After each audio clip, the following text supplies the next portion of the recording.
Hi, welcome to FAST, or the FAST project. First off, a really big thank you for supporting this project, unless you've torrented it, in which case, screw you. But for everybody that has paid for the project, I really appreciate it. I hope you enjoyed the effects that we've got within this. We're going to go straight into the first performance, and then after that we'll talk about the principles involved and go on from there. The first up is Bergfast, so I hope you enjoy Bergfast.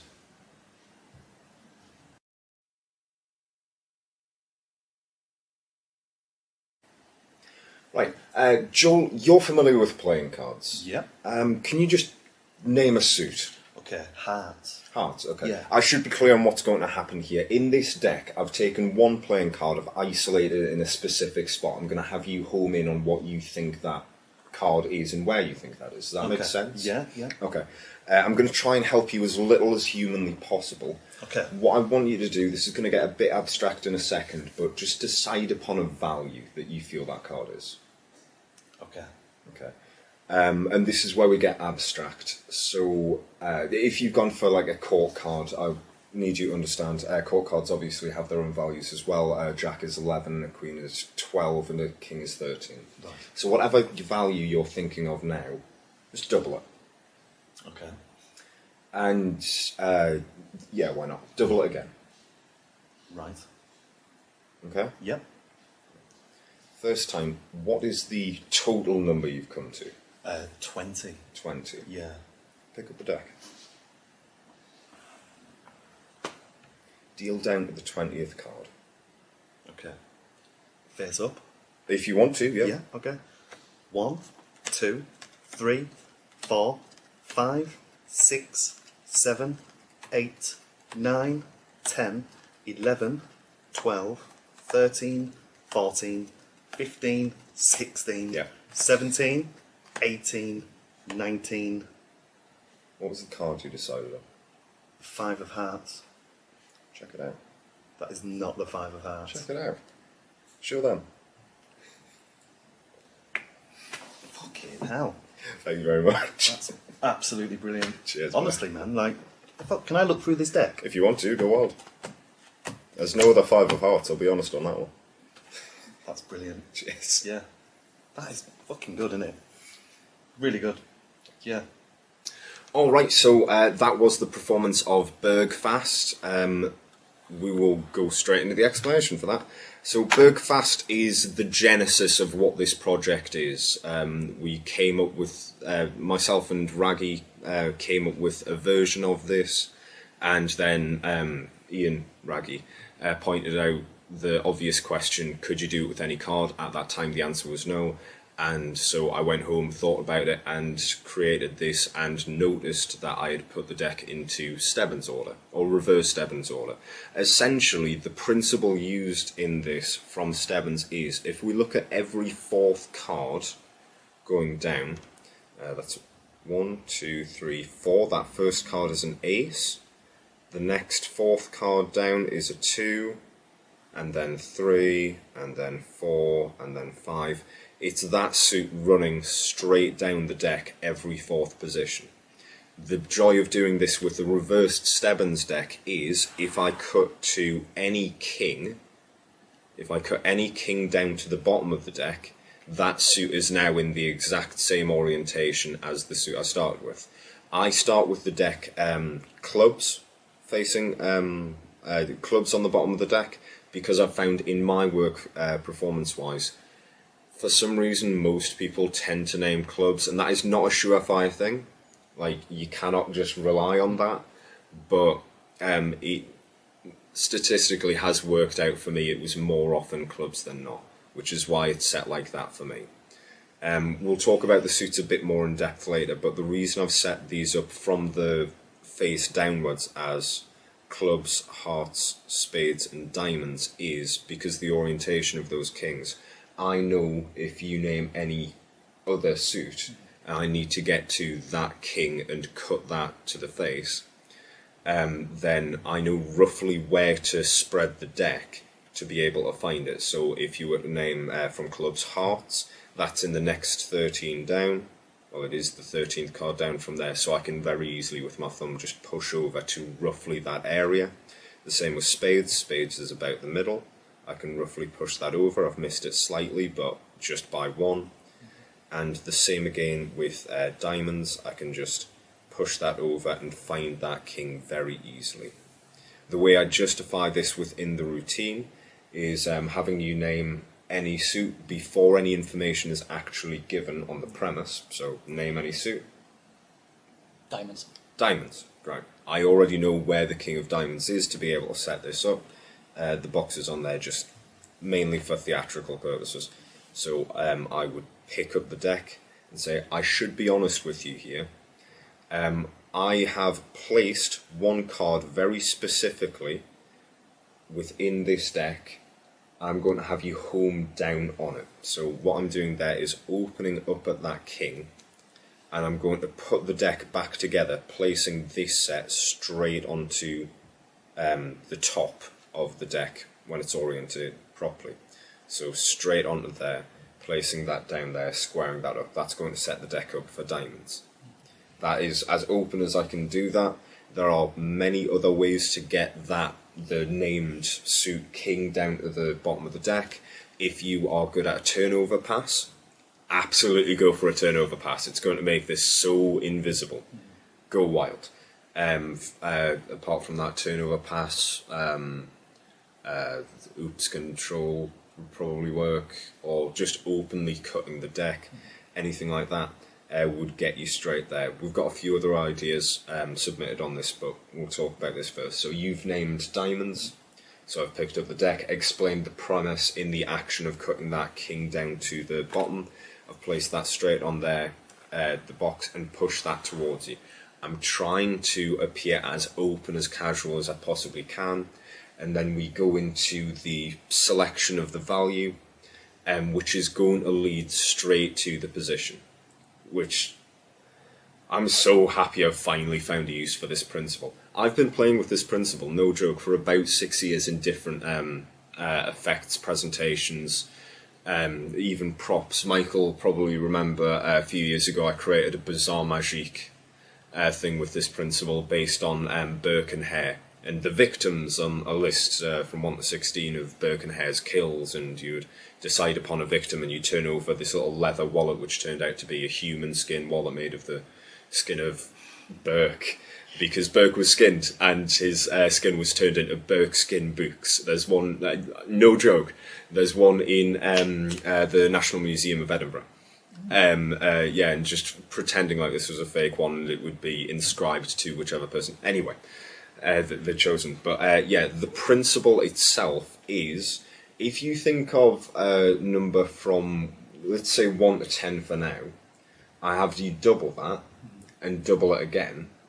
That feels like you've got a really wide range of options. Yeah. Like, that feels pretty random, right? Yeah. But in reality, you only have 10 different options. They're the same 10 options, just bigger. Yeah. That's all that's happened there. And in placing each of the cards into the 4th position, because it's times by 4, is essentially all we're doing, it's going to place it straight at that number.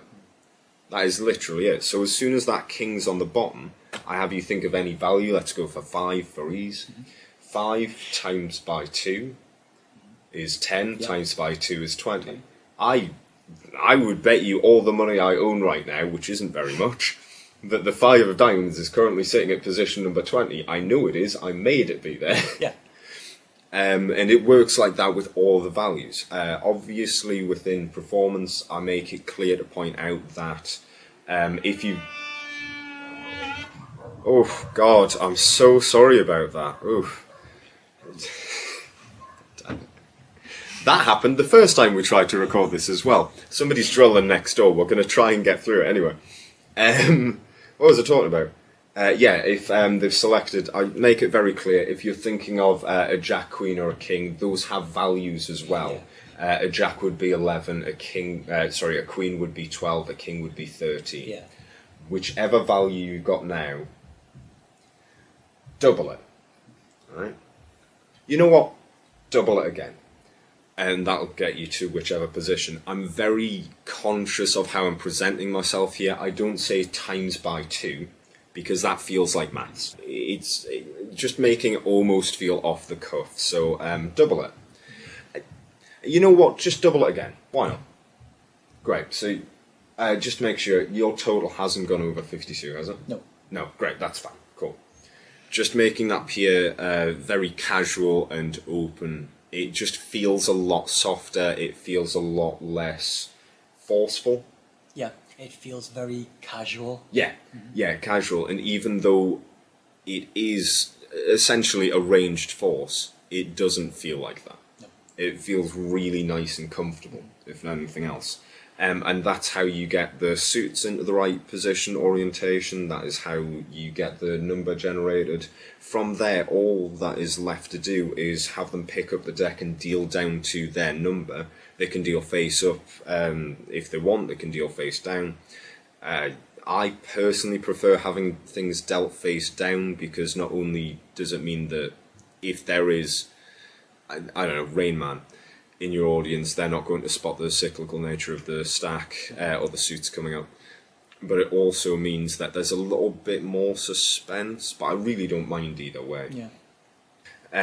As well as I try and make it, I try and reframe the process that's happened as soon as they're holding their card face down. I don't ask them, what was the suit that you decided on at the start, diamonds, great, and what was the first value you went for? I reframe it as, and what was the card that you created? It feels like you've actually just openly created something out of thin air. You kind of forget that there's been process involved. It feels very clean, very open, very casual, and it just feels nicer to me, at least theatrically. Yeah.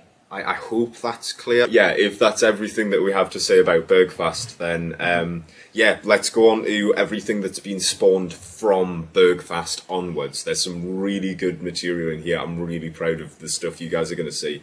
The next effect is called Fast and Open. I really hope you enjoy Fast and Open.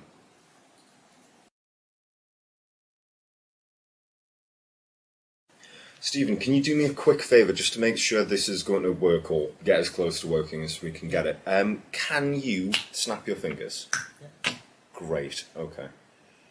Do that again. Yeah, I'm just going to move 3. Yeah, I think that's right. If I were to ask you if you're a dog person or a cat person, what would you say? Dog. Dog. Yeah, right, cool. Yeah, 3 was right.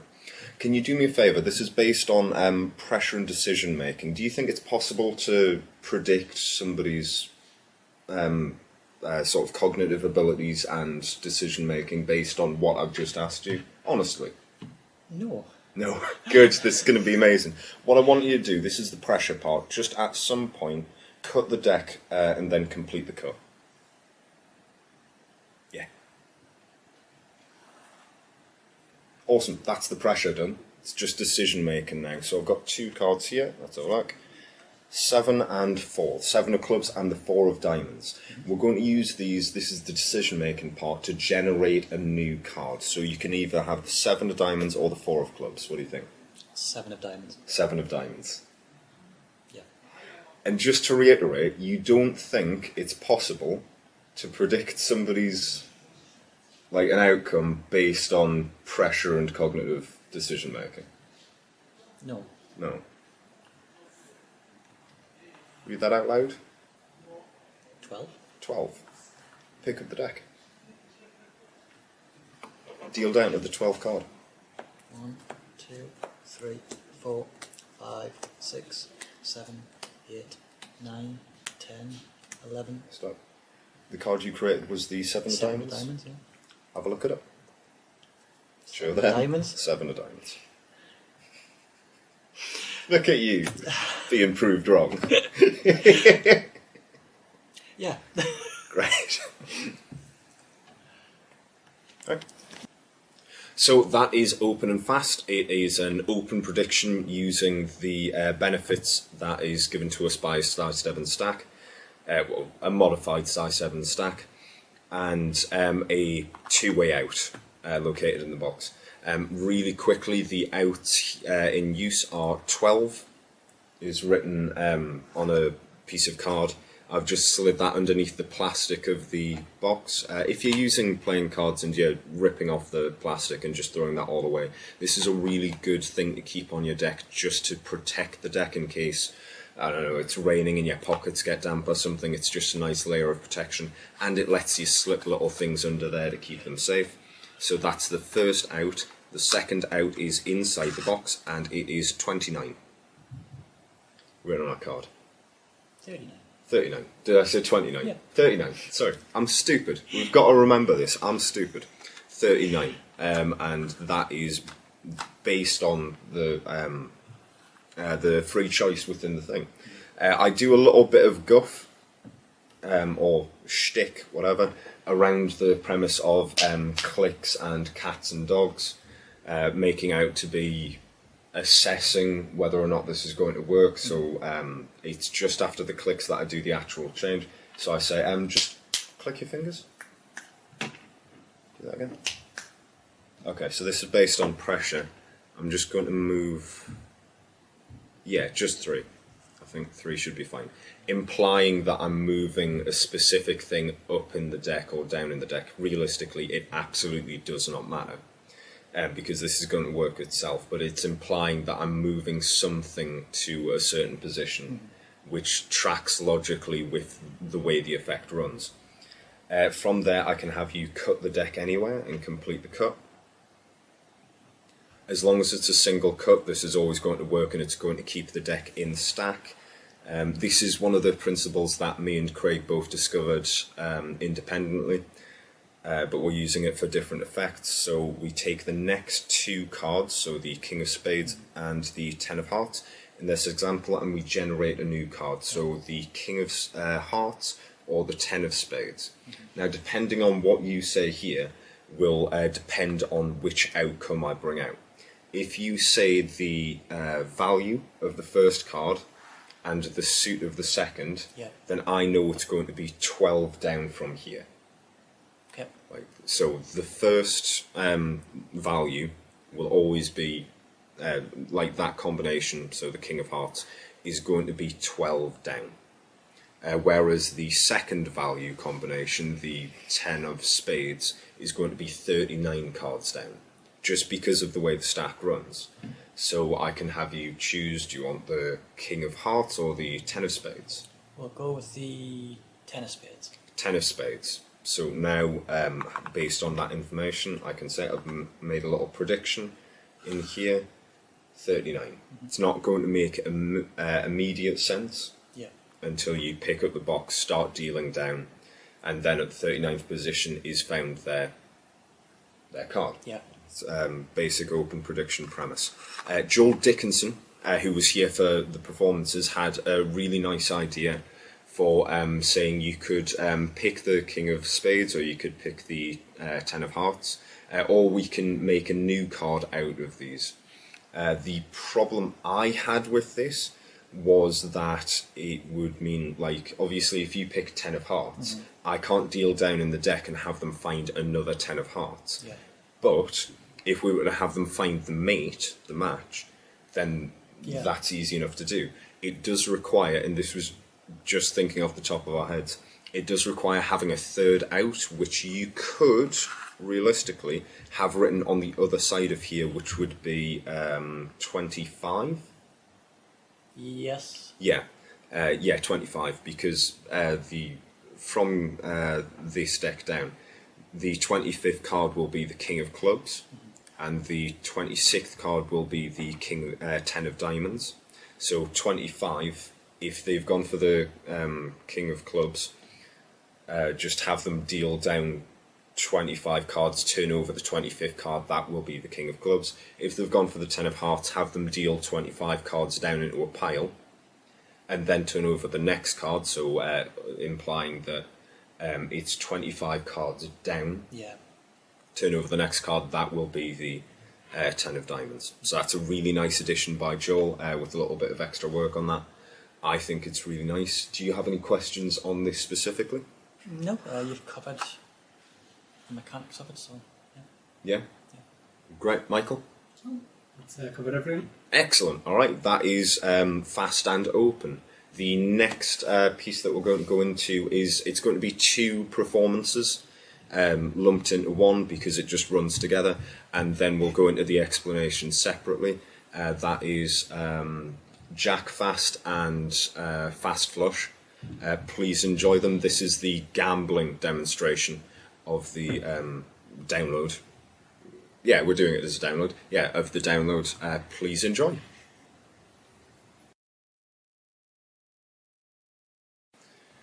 Do you guys play cards at all? No. Yes, You do, you don't. What sort of games do you play?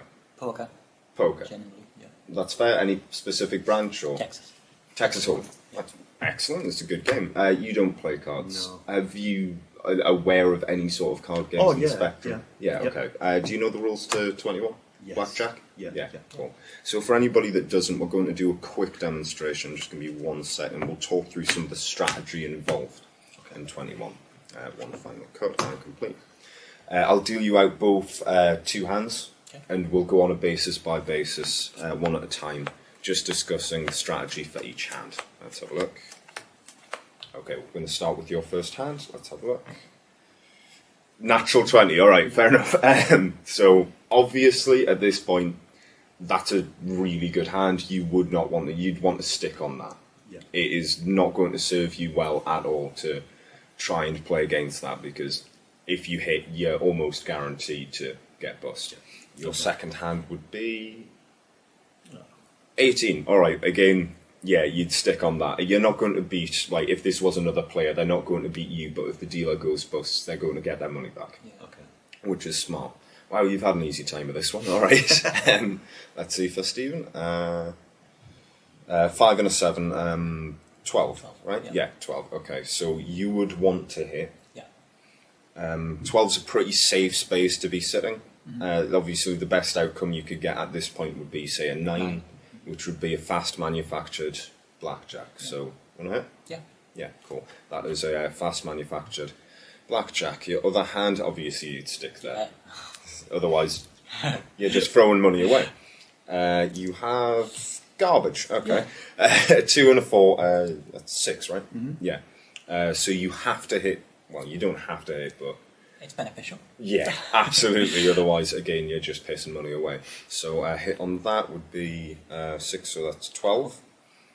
Again, you're in the same position. You might get lucky and hit another 9. It's not statistically very likely, but we'll see what happens. A 3. Okay, so 12, 15. Yeah. Now you're getting into kind of danger territory. Yeah. Because obviously, again, you're still in that position where you want to hit, Yeah. but you're getting closer and closer to being bust. bust, yeah. So do you want to hit? Yeah, go on. Yeah, bust. All right, that's fine. But you're still winning here. Yeah. You're still the one with the manufactured 21. Of course, the only way to beat a manufactured 21 would be a Okay. natural 21, which would be an ace and a queen would Yeah. definitely qualify as a natural 21. But that's not natural. It's not. It's manufactured as well. Because I set this whole thing up. While I was doing the cuts and the riffle shuffles and stuff like that, I was setting up that queen and that ace into the position where it would come out.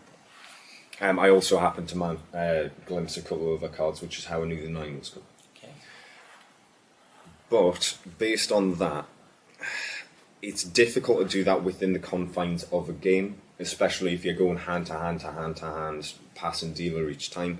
It's very difficult to keep that going within the confines of a game. So other cheating techniques were created. The most commonly taught one would be false deals. You guys, do you do Yes. any false deals? Yeah, yeah. Yeah. A So little. a little.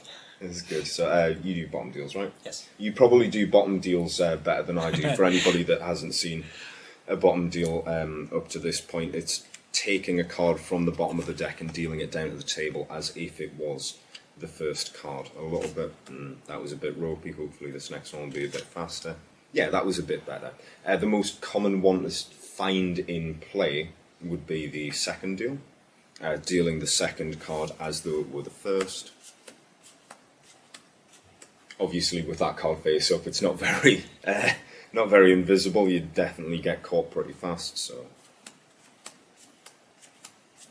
That would be a bit better, but you're still retaining that 5 at the top of the deck. But one of the rarest ones, and it's rare because it's an absolute arseache to learn, is called the Phantom Deal. Are you guys aware of the Phantom Deal? No. Okay, so the Phantom Deal is a way of dealing from the centre of a deck, but without moving cards to a specific location. It can literally done by touch alone.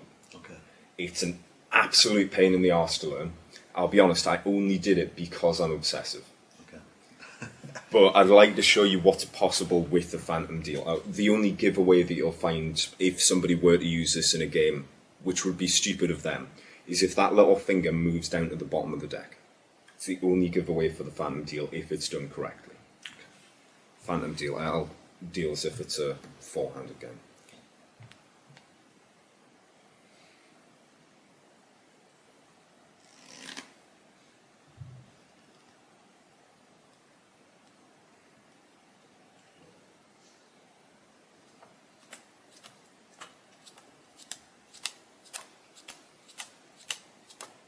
No, I missed that one.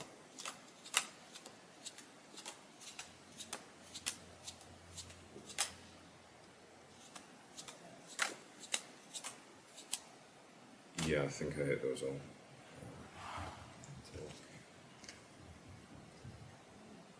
Yeah, that was in this.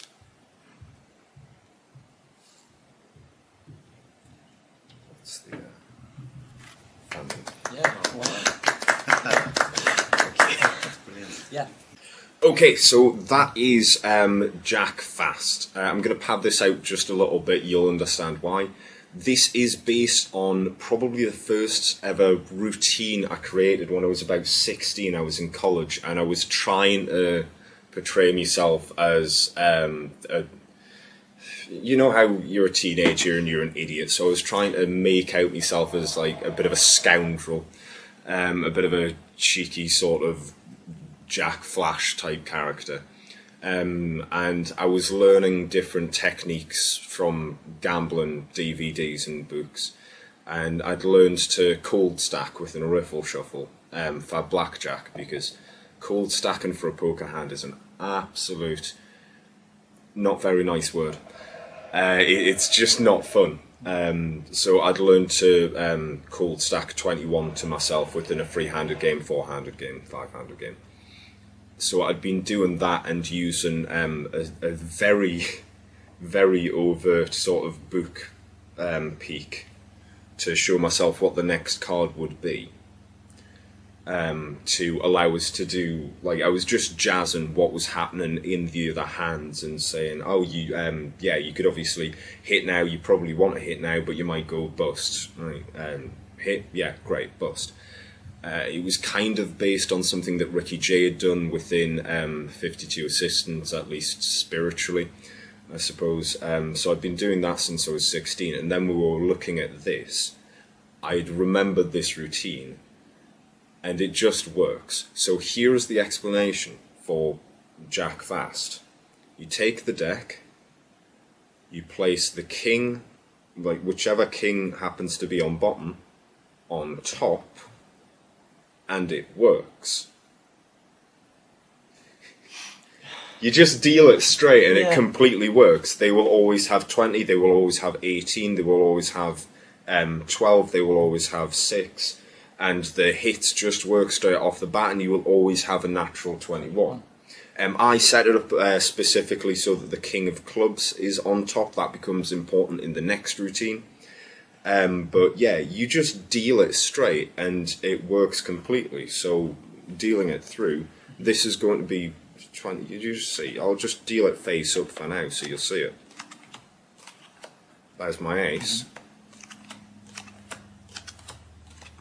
It deals straight through. Obviously, there's a bit of performance in this. You don't want to hit on that. That would be absolutely stupid.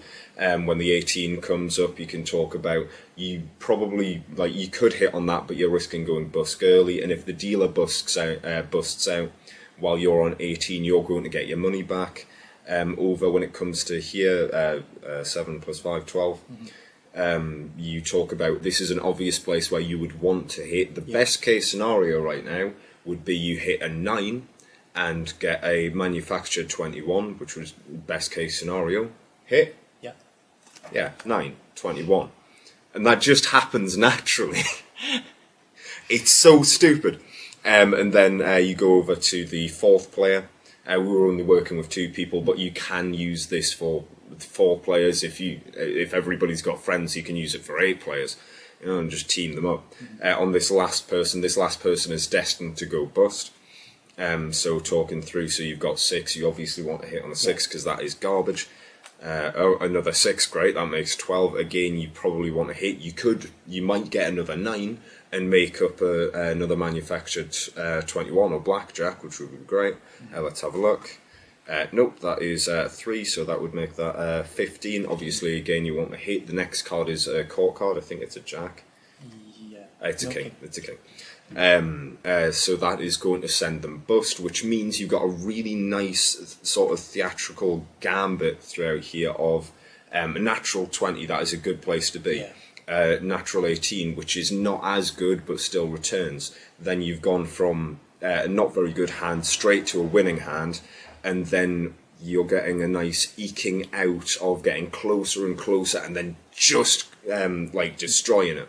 So you've got a really nice build of tension and break of tension within this last hand. I think it's really nice to play with that. And then when all the hands are dealt, you can just say, obviously you are the person to beat. The only way to beat a manufactured 21 would be a natural 21. And then you've got a natural 21 straight off. And that is the working of easily the simplest thing to do within this routine of fast jack. It was a jack fast. Fast jack, jack fast. Jack fast. I name things stupidly, and you'd think it would make it easier to remember. But I'm going to take a quick second to reset, kind of, and then we'll talk about fast flush. Just before you do, Oh, yes, yeah. the way the last hand comes out, it's really nice because you're literally only missing out by 1, so you're still building it, and then when you miss it, it's literally just by that 1, so it still kind of builds the tension on the end, and then, you bust. Damn it, bust. Also, it's brings you up to that natural. In a game of blackjack, you can only have 5 cards in a hand in standard regulation rules. That brings that entire thing to a complete stop, which is really nice. Michael, before we move on, anything to add on this, or are you happy? No, I'm very happy with that one. Great, that is whatever the hell it's called. Awesome. We're going to take a quick second to reset, and then we will go straight into fast flush. Or flush fast. I'll check that in between.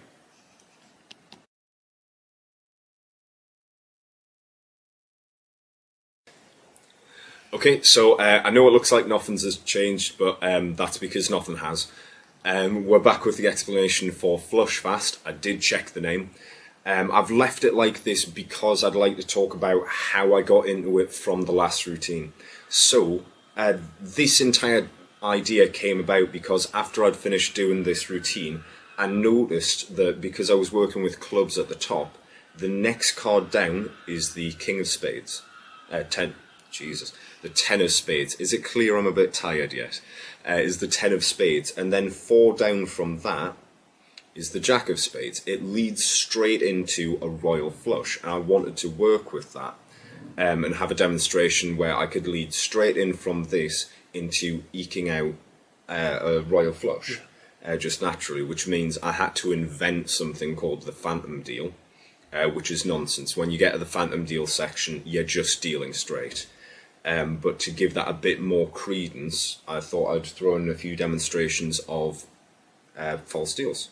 So I gather up these really quickly, just messily. This is a stack killer.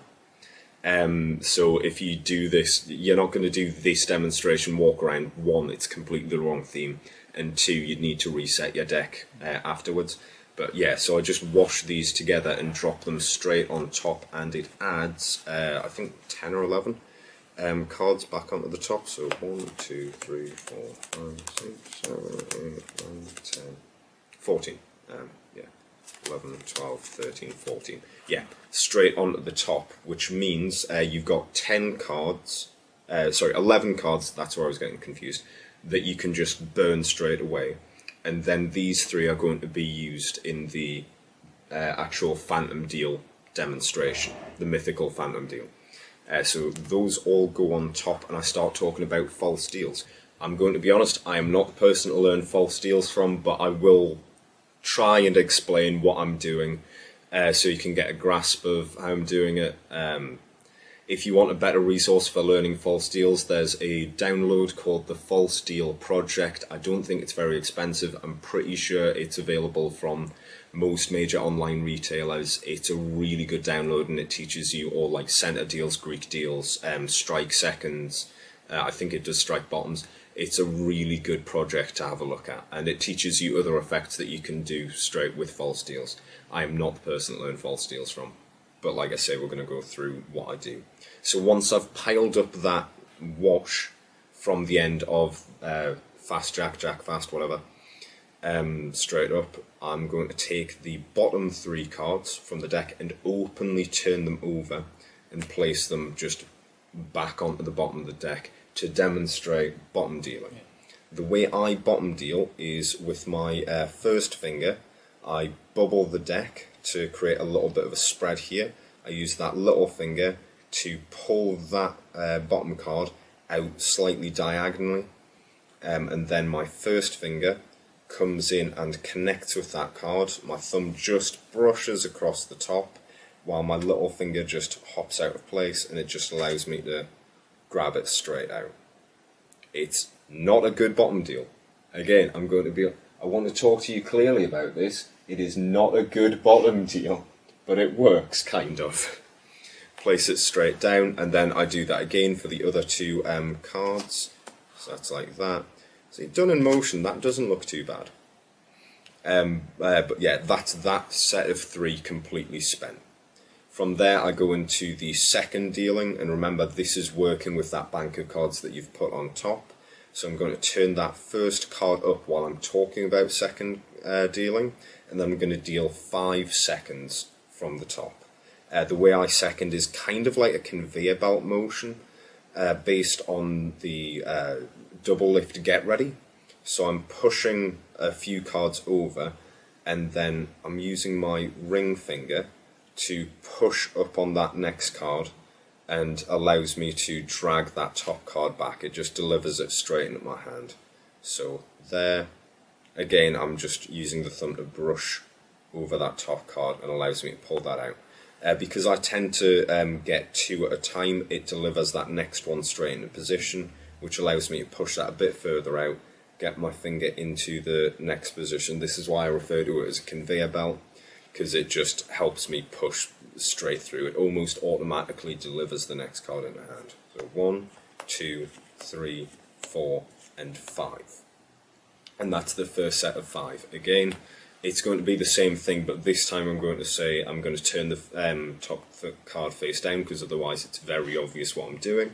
And again, I'm going to second deal 5 cards. So 1, 2, 3, 4, and 5. And then show that that king is still on top. Done in action, this looks absolutely fine. Again, it's not the best second deal in the world, and I don't think it ever will be, but it's serviceable for what we're doing. So yeah, I reveal that that king is still on top, drop that down, and then talk about this mythical beast, the Phantom Deal, which I named after the Phantom of the card table, because anybody who knows the Phantom of the card table sort of legend will be able to connect it straight into what I'm doing. Anybody that doesn't, it just sounds flashy. And I talk about what the Phantom Deal is. It's dealing from the centre of the deck, but without placing them in specific positions.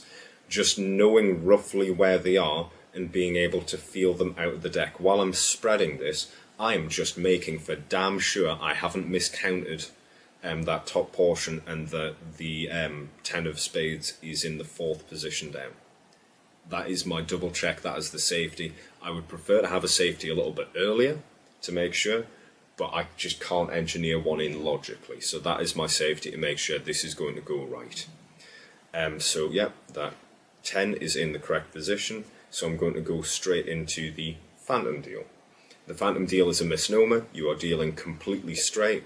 It's just done under certain actions that help it look like a false deal. Again, there's that little theatrical convincer in there talking about the way to spot a phantom deal within play.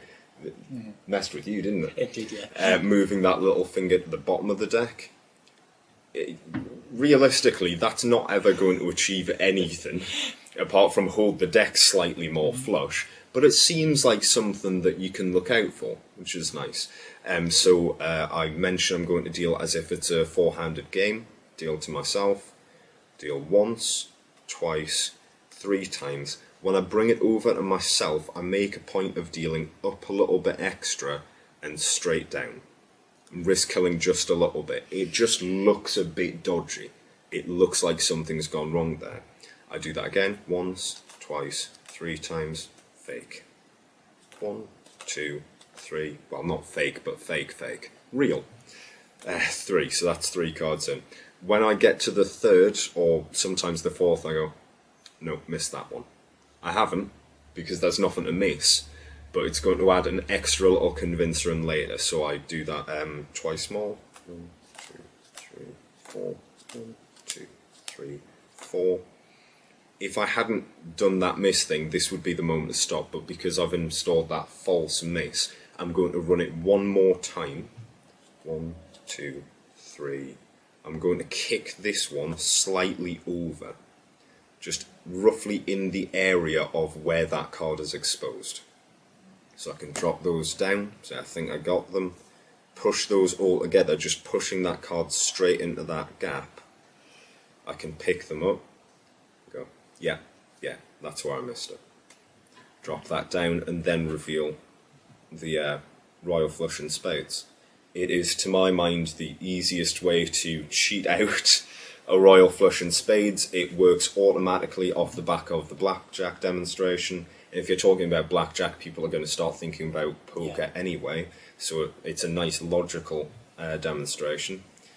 And I've had a lot of fun just lying about this mythic false deal to magicians. It's been amazing fun. Based on that, any questions? No. No? You're happy with that, Michael? Anything? Yes, I was just going to suggest that if your bottom deal and your second deal is really poor, Yep.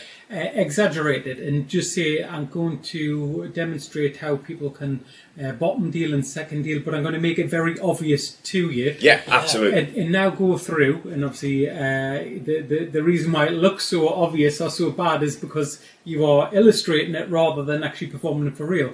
Now, rather than mention the phantom deal, you now say, now that you've seen them performed in an exposed way, let me now do a combination of bottom deals and second deals for real. So now you go through, and now you're claiming to have done perfectly what you've exposed. Absolutely. But up the ante. Just say, I'm going to do them perfectly for real, one-handed. Up the ante just that little bit takes it into that extra realm of difficulty. But the reason that I do this one-handed is it's kind of hard to make a motion look unnatural when you're doing it naturally. Like, it's hard to make a real action look false. It's much easier to make a false action look real. So doing the one-handed thing provides that extra level of perceived skill, but it also allows me to do that weird action, which is a little bit harder to do and make it feel right but wrong within the confines. So yeah, absolutely, that's an amazing way to go about it. I'd just say up the ante, one-handed.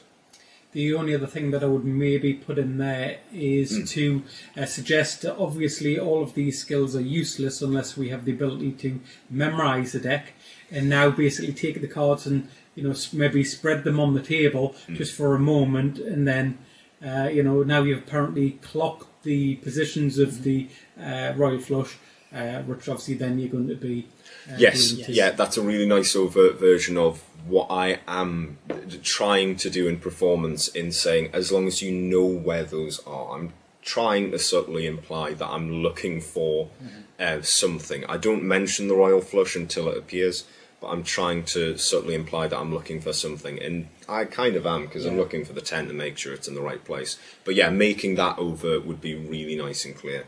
I think the reason that I haven't looked at doing that is because if I spread it out for too long, like if you're talking about false deals and things, people are going to start thinking about poker, and most people when they think about poker are going to think of royal flush and spades. Yeah. Somebody, if they're quick, I think I'm running when I'm not being chased, but they might clock the deck and spot that the royal flush of spades is in there. Again, I might be being way too overcautious, but that's definitely a really nice avenue to go down. Mm-hmm. I would just make it slightly faster, so like a running ribbon spread. So like open and then chaser. Yeah. But yeah, that would be absolutely amazing. And it's interesting you talk about memory, because the next effect is fast memory. I hope you enjoy fast memory.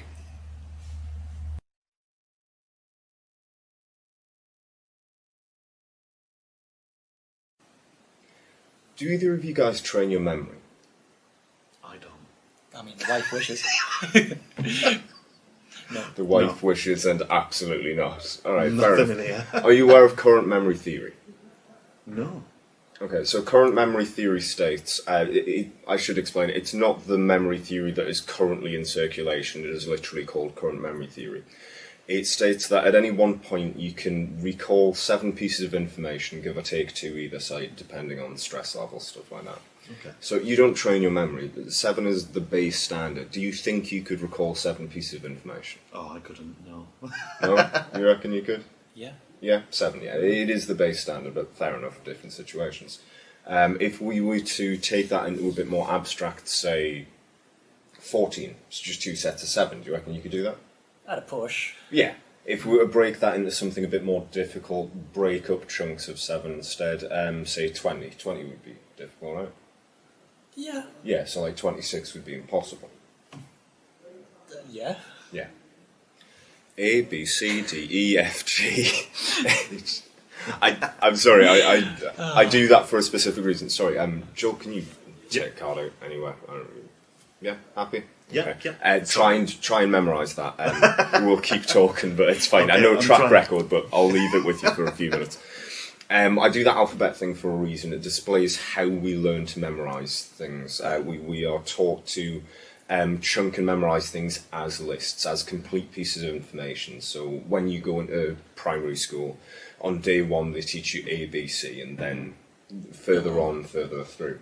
That's how we learn to memorise big lists of information. What I'm more interested in is breaking those sort of lists. So if I was to ask you, without going through the alphabet, what are the last 4 letters? X, Y, Z. W. W, X, Y, Z. Don't worry. Sorry, yeah. No, don't worry. Most people forget the W. There's an Right. easy way to cheat it.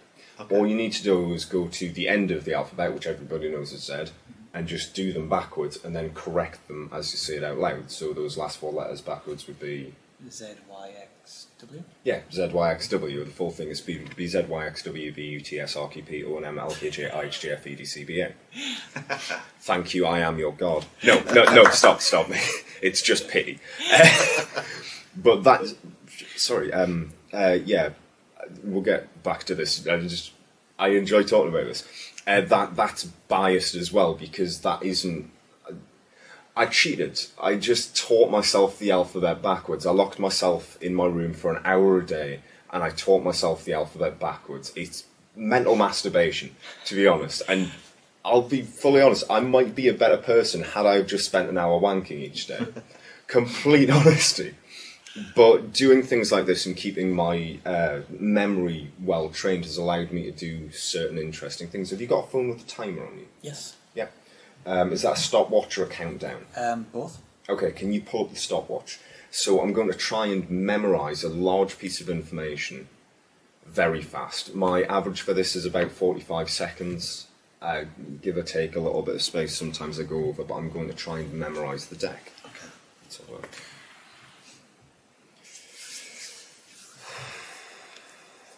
Okay, count me in from 3 to 1 on 1, I'll start working. Okay. 3, 2, 1.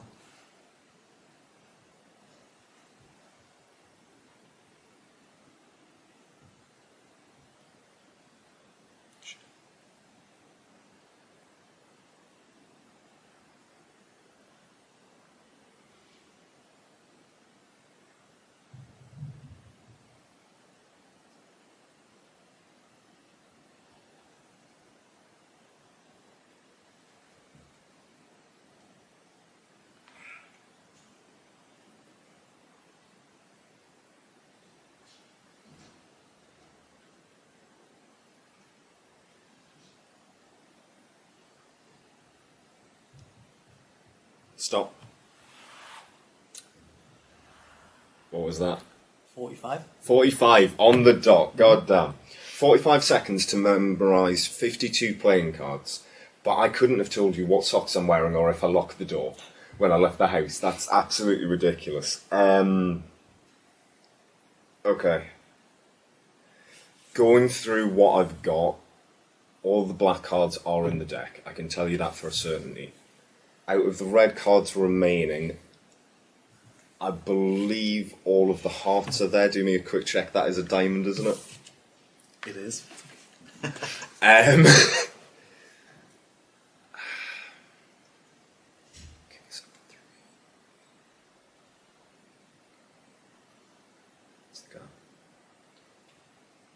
yeah, two diamonds. Yes. 2 diamonds. Well done.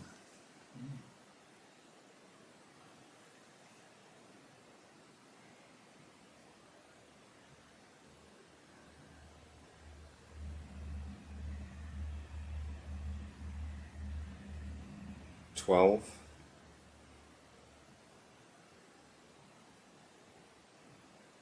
Yeah, 12, 26, and 39. 12, 26, 39. Okay. 1, 2, 3, 4, 5, 6, 7, 8, 9, 10, 11, 12. 13, 2 stuck together. 13, 26, 39. 13, 14, 15, 16, 17, 18, 19, 20, 21, 22, 23, 24, 25, 26, 27, 28, 29, 30, 31, 32, 33, 34, 35, 36, 37, 38, 39. Yeah. Okay, so that is Fast Memory. It is based on a routine that I published in Mind Over Matter, my first DVD project, called False Memory, and we happen to have a certain degree of pedigree here because I am joined by the person who has probably seen the material in that DVD just slightly more than I have. Yeah. Yeah. You're certainly the person that talks to me about it most, which I really appreciate. But yeah, it's based on a routine from Mind Over Matter called False Memory. It is a memorised deck stunt. The difference here is obviously we're using the stack, whereas in False Memory, it is a shuffle deck in use. Uses slightly different principles, and there is a little bit more mental work to do in False Memory, whereas in Fast Memory, all of that is completely cut. But for that, you get a certain degree of freedom that you don't quite get with this. But at the same time, if you're performing something in a hurry, or if you don't want to have as much to remember in the moment, this is perfect for that. This is the better version if you don't want to be trying to memorize things in the moment, because with False Memory, there is some memory work, just not as much as you're saying. So this is the solution to that. And credit actually goes to Mick Wilson for realizing that we could do this with the reverse Stebbins deck, the modified Stebbins deck. He's the one that, in one of our jamming sessions, just looked at me and was like, "Why don't you do False Memory with it?" I'm like, "What? Yeah, why don't you do False Memory with it?" And so I checked, and I was like, "Oh yeah, it totally works. Yeah, absolutely. In fact, that takes all the work out of it." So the work on this effect is... This is so stupid. Just touch the back of any card. That one. Yep, take it. I'm going to cut from where Stephen takes the card. I'm going to cut that down to the bottom. And it's done. It's ready. Mm-hmm. You have to find out a little bit, but not much. So from that position, I've now cut around like you would do with any Stebbins stack. Yeah. You memorise that. I do my long-winded. I know it's long-winded. I'm sorry for that. It's just how I prefer to perform it. Don't show me that yet because I want to talk about something. I just like the performance piece of this, and it helps me get into a rhythm, and I really enjoy doing it. From there, I spread the deck and talk about memorising it, and this is the work that you have to do. You have to count to 4, and then you have to count to 13. and that's going to give you all the information. Now, you could just look at the bottom card and figure through Stebbins what that card is. But why would you do maths when you can just, like, why would you do actual calculation when you can just count and figure it out? At the 4th position is going to be the correlating suit. I've just figured something out. Christ. You count to 4, whatever the suit is the matching suit. Just minus 1 from that. Yeah. Yeah. Damn it! Just minus 1 from that value, and that's the card because of the cyclical structure. I'm an idiot. Yeah, just minus 1 from the 4th card, and that is exactly what that card is. And then all the work's done.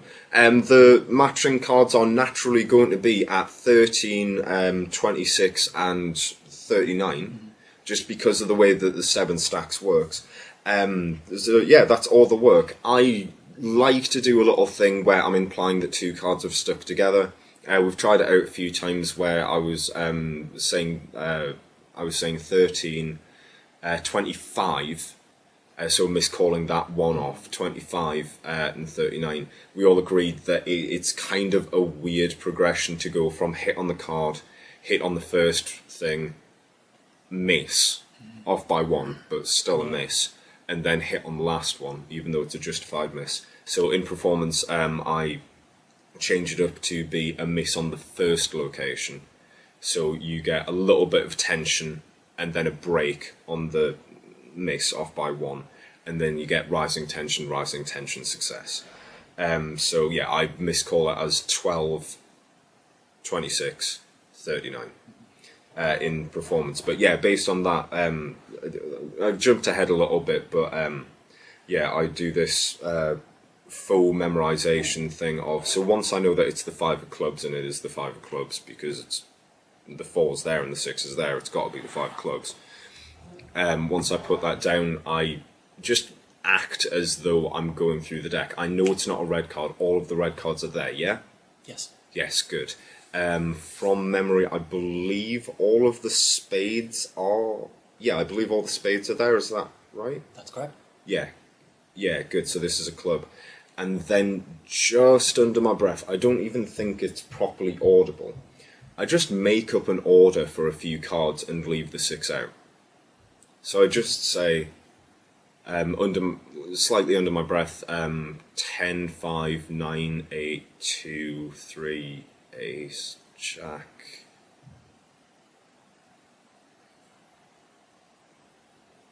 Yes, 6. 6 is missing, right? It's the 6 of clubs. 5 of clubs, right? Sorry, I just... Yeah. 6. Yeah, it's the 5 of clubs, right? Yeah. Yeah, great. We reveal it's the 5, and that helps to imply that the deck is genuinely mixed. Even though realistically, apart from a few false cuts, we haven't we haven't done anything explicitly about the deck being shuffled. But I don't think the routine needs it for as quick and easy as it is. And then once you find out it's the 5 of clubs, reveal it's the 5 of clubs. Hold tension. It's the weirdest. This is the only acting thing that I'm going to try and teach you in this. Hold tension. I don't just mean stay still. I mean tense everything. I've tensed my shoulders, I've tensed my chest, my neck is a little bit tensed, my fingers are a little bit tensed. I am physically holding tension. Because anything that you're experiencing as a performer leaks onto the audience. It feels tense because I'm holding this tension. So hold tension. Beat, beat, beat, beat. Just leave it silent for as long as you're comfortable. When you start to get uncomfortable, then say 12. Or if you're not going to do the miss, say 13. Beat, beat, beat. 26, and so on. It just feels more important. If that makes sense? Does that make sense? Yeah, from a audience perspective, they're sitting there going, okay, Yeah. where's he going? Yeah. But they're still following along. They're still court. Yeah, I deliberately don't say, okay, the other 5s are at 13, 26, 39. I want to leave it a little bit hazy as to why I'm saying these numbers. I don't want people to immediately figure it out. So when we hit that first 5 and people figure it out, they get this weird little dopamine rush of, oh my god, it all makes sense now. And you just feel a little better about watching it. Weird.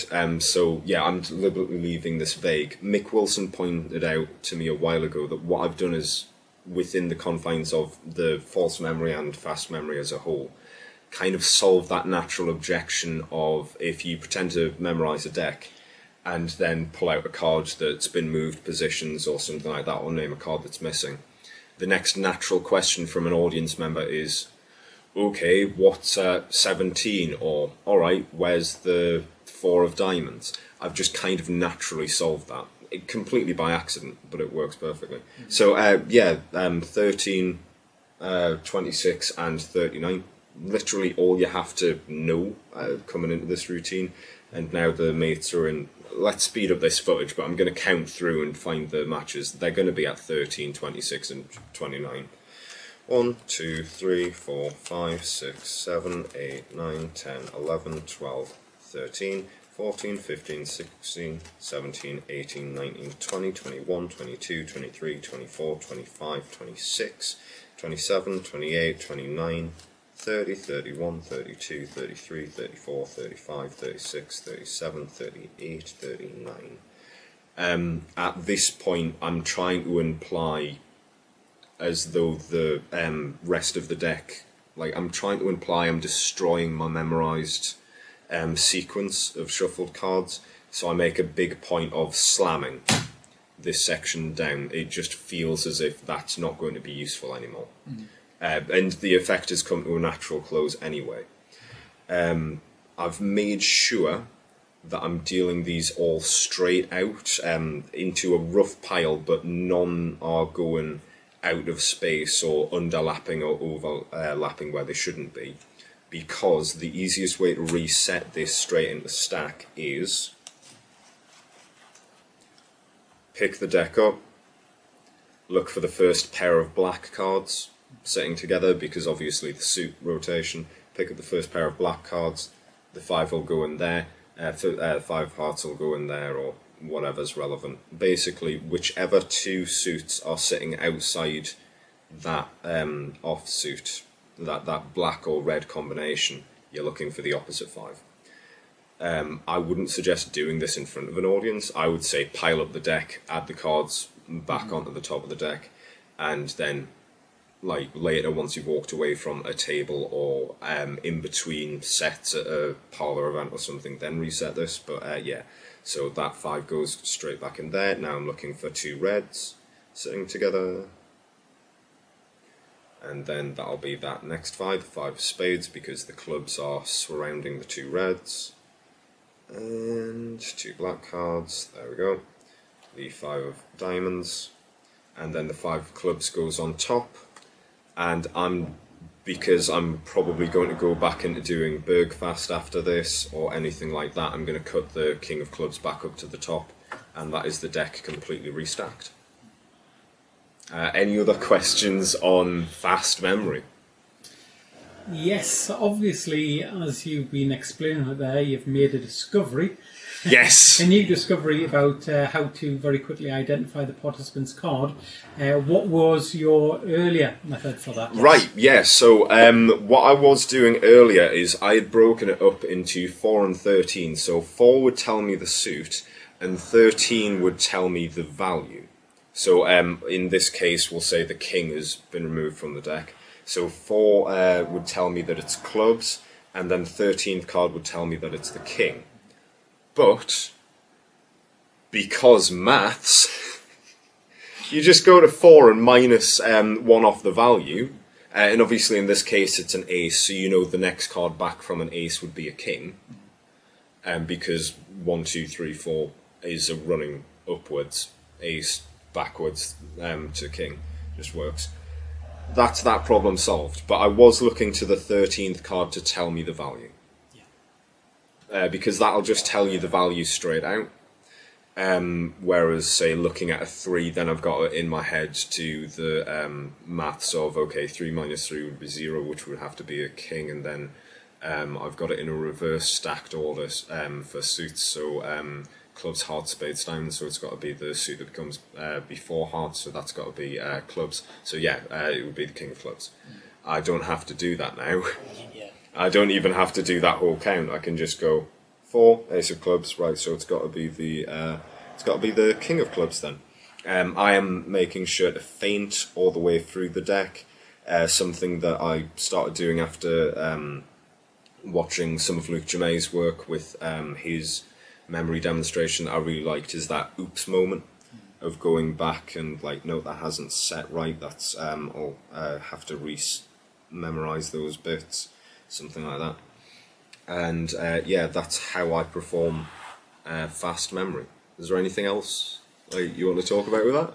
Just one very quick thing to mention, and that is the fact that this sort of cyclical, this identification process is cyclical. Yes. So obviously, if we consider aces being low, Yes. then by taking one off, you're going back round to the king. Yes, so you're cycling back round to the king. So if you think of a cyclical suit as being ace, 2, 3, 4, 5, 6, 7, 8, 9, 10, jack, queen, king, and then looping back round, the next card after king has to be ace. Yeah.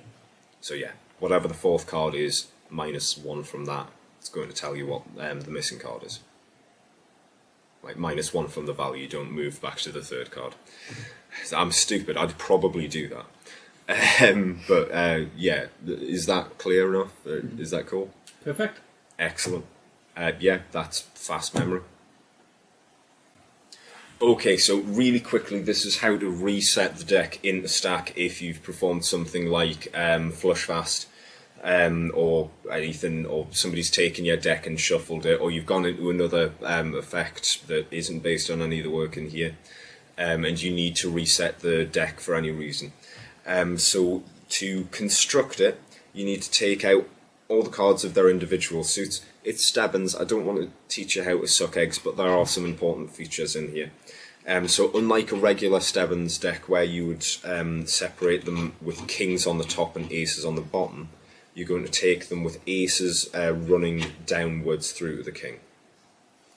We're going to be doing this all the way through every suit, and we're going to set the suits in order of chased, but backwards.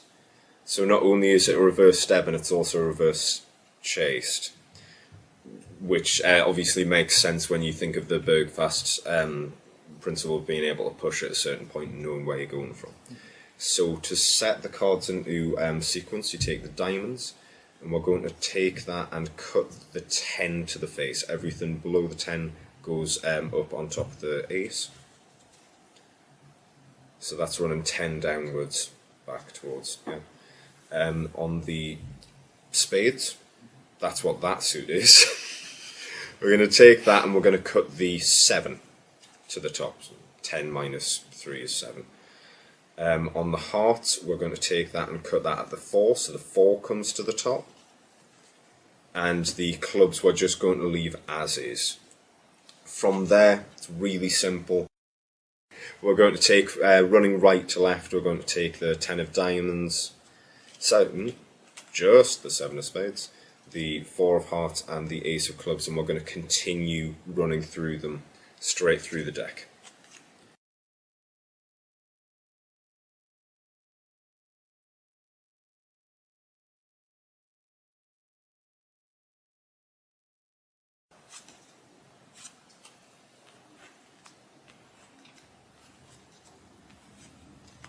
Great. So that's going to set the king of clubs down to the bottom of the deck and the 10 of diamonds up to the top, as you should be able to see in the little folded business card that's led you to this video. We've provided the stack down there as well if you want to go through card by card and set them into position. This is much faster.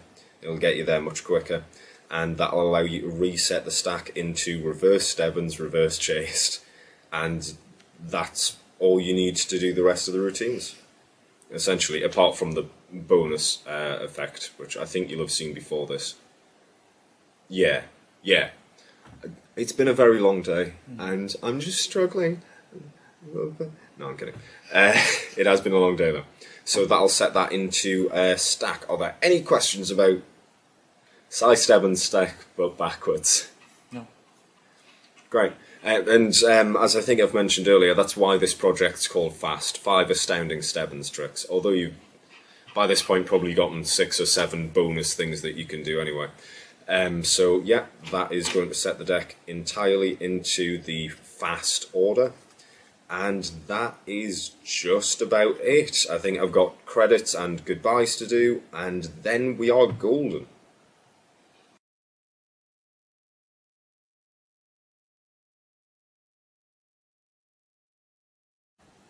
So there are a few credits that I'd like to hand out for this, because honestly I couldn't have done all this by myself. The first goes to Ian Ragg. This was created kind of a challenge one night while I was at Ian's, getting hammered with him, and we were trying to create things in a very limited sense. Always how I create things, and the challenge posed was any card, any number, with a bunch of restrictions. You couldn't use a gimmick deck, it couldn't be in certain conditions, you couldn't use a memorized stack, anything like that. Obviously I've cheated that one a little bit, but yeah, so I created a way of doing that, performed it for Ian, and then Ian asked if it could be done with any card, and at that point it couldn't. So took it home, and a few weeks later started playing around with different principles and figured out that this would work. So all thanks on that go completely to Raggy for that. From there, Mick Wilson is the next important person to thank. Mick sat down with me over a couple of sessions and talked about the Bergfast effect, and we started thinking, what else could we do with the deck in the position it's in? And just through looking at it, playing around with different ideas, different principles that we found, we managed to create a load more effects. And I'll be honest, not all of them have made it into this, because some of them were just crap, or there were too big problems, like logically within the effect, to get around. But the pieces that we have curated into this are absolutely the best that came out of those sessions. So a big thank you to Mick for helping me out with that. Of course, thanks as always goes to Michael Murray for continuing to support my work and help me out with production and release. Michael has been a steadfast friend all the way through my development as a professional magician, and yeah, it's safe to say I genuinely wouldn't be here without Michael. And that follows on to something during production of this. Michael brought to my attention that there was a project called Beyond Stebbins by Craig Petty, and that there might be a little bit of overlap in material. So next big thank you goes to Craig, because I called up Craig, told him that there might be conflict, and just explained my routines, my principles that I was using, and it turns out there's a little bit of overlap in the principles that we've both found, but we've used them in completely different ways and for different effects. And Craig was really kind in allowing me to go forward with releasing this project, and really gracious, sent me over Beyond Stebbins project to have a look through, and there is some absolutely amazing work on that. If you want more work on stuff that you can do with Stebbins, absolutely hands down I recommend Craig Petty's Beyond Stebbins. I believe that's released through Alakazam. It is incredible. So yeah, big thank you to Craig Petty for that as well. Outside of that, just about anybody that's ever worked with Stebbins and released work, all of that, well, at least all that I've been able to consume has been considered for different principles and things used in this. And a big thank you to my mum and dad. Without them I wouldn't be here receiving this award.